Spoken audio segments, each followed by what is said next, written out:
Quando ele chega no poder em 1933, ele faz o primeiro campo de concentração em Dachau, na cidade de Dachau, que é na verdade é um campo de prisioneiros políticos. Então, comunistas, padres que falavam mal do nazismo nas igrejas, homossexuais, prisioneiros comuns, são mandados para o campo de Dachau. Então Dachau passa a ser um campo experimental para o que ia acontecer depois. Então, em Dachau ele já fazia os prisioneiros passarem fome, trabalhar muito, apanhar. E ele pegava sempre tinha um grupo, vamos dizer, um grupo de 200 prisioneiros. Lá tinha comunista, homossexual, testemunha de Jeová também era preso, porque testemunha de Jeová não pegava em armas. Então, se não pegava em armas, não servia para a Alemanha. Comunistas, esse pessoal ia para o grupo, vamos dizer, 200 pessoas. Um criminoso violento virava o cara que ia tomar conta desse grupo. Então você pega um grupo lá de políticos, de padres, não sei o que, e bota um assassino para tomar conta, a gente já vê que já começa a acontecer coisa errada ali. E assim eles começam a dominar grandes quantidades de pessoas com pouca mão de obra. Então Dachau foi um campo experimental, foi o primeiro campo da Alemanha. Aí ele continuou com o discurso: os judeus têm que ser destruídos, os judeus têm que ser eliminados, os comunistas são nossos inimigos. Aí em 1939, 1º de setembro de 1939, começa a Segunda Guerra Mundial, quando ele invade a Polônia. Qual que era o intuito? Era da Polônia e chegar até a Rússia. Era expandir para... Era um negócio chamado Lebensraum. Então, em 1º de setembro de 1939, a Alemanha invade a Polônia. Então começa a Primeira Guerra começa a Segunda Guerra invadindo a Polônia. O problema que o Hitler tinha na Alemanha de 650 mil judeus, que ele estava tentando se livrar, uma grande parte conseguiu fugir, uma grande parte arrumou visto, já tinha alguns vindo para o Brasil, para os Estados Unidos, sei lá, talvez um terço do país conseguiu sair antes da Segunda Guerra Mundial, dos judeus. Quando ele chega na Polônia, a Polônia tinha 3 milhões e 300 mil judeus. Era a maior população do leste? Ainda a Rússia era maior ainda. Da Rússia era maior, tá. Mas se ele já tinha um problema com 600 mil, agora ele passou a ter 3 milhões e 300 mil. Na Hungria tinha 800 mil. Na Ucrânia tinha 250 mil.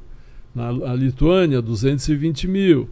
Cada país que ele ia invadindo na Europa tinha mais populações judaicas. Então, se os judeus eram culpados de todos os problemas e tinham que ser eliminados, aí que eles começam a pensar: nós temos que eliminar fisicamente esses judeus. No começo, eles faziam por tiro mesmo. A ideia no começo não era matar, ou desde o começo era matar? Não existia. Ele falava em exterminar, mas não existia um plano realmente industrial de matança. Primeiro isolou, confiscou o dinheiro, porque na Alemanha eles confiscaram a nacionalidade, o dinheiro, as empresas. Então o pessoal, eu preciso ir embora de alguma maneira, eu tenho que fugir porque eu vou morrer de fome. Então, exato. Na Alemanha a coisa era assim. Nos países do leste, eles começaram a criar novos guetos, criar lugares onde os judeus ficavam cercados, eram prisões dentro da cidade, vamos dizer assim. Pegava o bairro mais pobre da cidade, mandava quem morava lá sair e botava os judeus ali. Se cabia antes 1.000 e lá tinha 5.000, não era problema dos alemães. Entendi. Mas aí eles fizeram: não, nós temos que matar, são milhões. E as casas dos judeus eram ocupadas pelos alemães. Os alemães é que ocupavam. Tomavam conta, roubavam tudo que tinha lá dentro e tal. Quando eles começam a chegar mais para os países bálticos e Ucrânia e tal, eles falam: nós temos que começar a matar. Aí eles criaram um grupo chamado Einsatzgruppen, que seriam como grupos de extermínio para nós, que eram soldados com a única função de assassinar judeus a tiros. Tá. Então eles chegavam numa pequena cidade da Lituânia, vamos dizer assim, né? Mandavam que todos os judeus se apresentassem na praça central.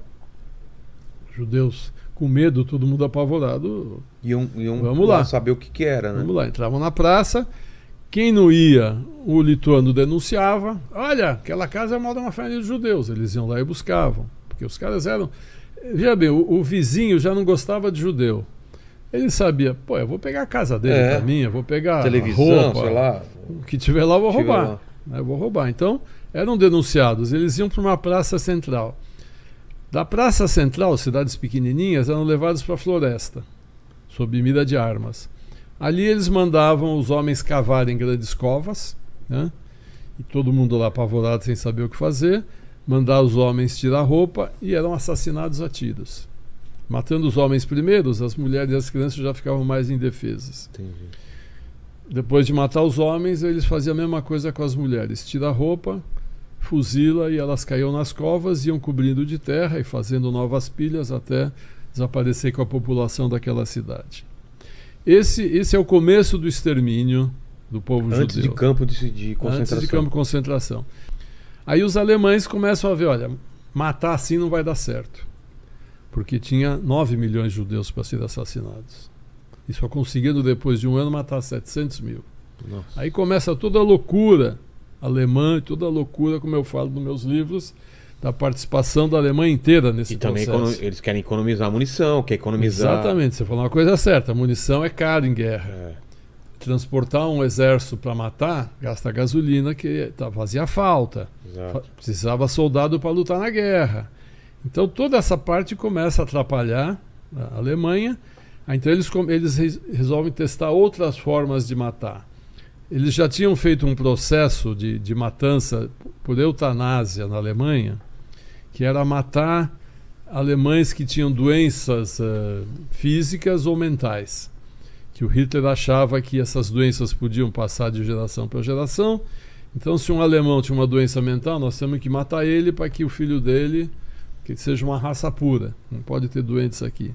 Putz. E esse sistema de eutanásia era feito ou com injeção letal ou com umas pequenas câmaras de gás onde o gás de um motor a diesel sufocava a pessoa. Por injeção, é claro que não dá para matar milhões com injeção. É. Então eles resolvem fazer câmaras de gás maiores para matar esses judeus. Aí, para matar os judeus, o que eles fazem?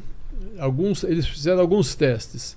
Pegavam um caminhão-baú, né? Todo mundo sabe o que é o caminhão-baú, jogava o cano de escapamento. Olha a loucura que é o Holocausto. Quando a gente começa a contar detalhes, você fala, meu, um troço de louco, um troço de louco.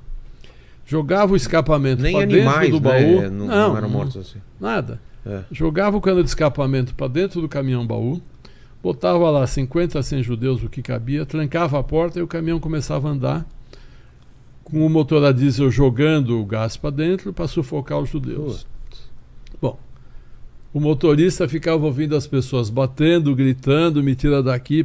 Tinha caminhão que capotava, porque ele fazia a curva e todo mundo caía para um lado, o caminhão capotava. Quando abria, ali era uma coisa horrorosa. E estava gastando óleo diesel. Pô, isso aí não funciona. É. Aí fizeram câmeras paradas. Treblinka, por exemplo, era um campo de extermínio que funcionou perto de Varsóvia, fica 1 hora de Varsóvia. Treblinka funcionou... Na Polônia, uma cidade da Polônia, Treblinka. Treblinka funcionou pouco mais de um ano. 850 mil judeus foram assassinados lá em 10, 11 meses. As pessoas desciam do trem, lá tinha essas câmeras de gás de cimento, também com os motores a diesel, as pessoas chegavam, iam entrando e iam morrendo sufocadas. Né? Como o caminhão não estava andando, dava certo, mas estava gastando óleo diesel. Né? E aí os cadáveres eram queimados ao ar livre do lado de fora, você imagina o fedor que era aquilo lá, a loucura que eram campos assim. Tiveram 3 campos assim, Sobibor, Treblinka e Belzec. São 3 cidades da Polônia onde funcionaram de campos de extermínio por gás carbônico, sei lá o que é CO2, o que é isso. Até que a maior indústria química da Alemanha, IG Farben, através de uma das subsidiárias dela, pegou um inseticida, adaptou a fórmula para matar seres humanos. É isso que eu descrevo no meu novo livro, Engenheiro da Morte. Era para matar... Era para matar piolho, para matar pernilongo e tal, esse gás. Chamava Zyklon. Zyklon é ciclone em alemão. Aí os engenheiros dessa fábrica falaram, nós vamos adaptar esse gás para matar seres humanos. Me emprestem... Olha a loucura. Me emprestem 600 soldados russos para eu testar de cobaia. Então pegaram 600 prisioneiros russos Nossa. do campo de Auschwitz e fizeram testes até a fórmula ficar boa para matar seres humanos em 20 minutos. E o mais rápido possível. Mais eficiência, mais barato e tudo mais. É daí que surgiram as câmaras de gás que a gente ouve falar. Por que que o Zyklon era bom?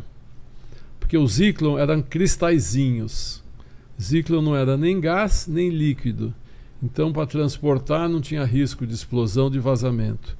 O Zyklon, quando entra em contato com o ar, ele gaseifica, o cristalzinho gaseifica, aí vira aquele gás que as pessoas respiravam e morriam em 20 minutos. É daí que surgem as câmaras de gás que a gente visita em Auschwitz, visita em alguns campos, que a gente vê a produção industrial. Quando começam a matar com Zyklon, Auschwitz tinha 5 câmaras de gás grandes, a produção é tão grande, é tão rápida a morte, que não dava mais para queimar os cadáveres ao ar livre. Por quê? Porque era muito cadáver, surgindo um fedor insuportável, aí que eles chegam nos crematórios, que as pessoas também ouvem falar nos crematórios, dos campos de concentração.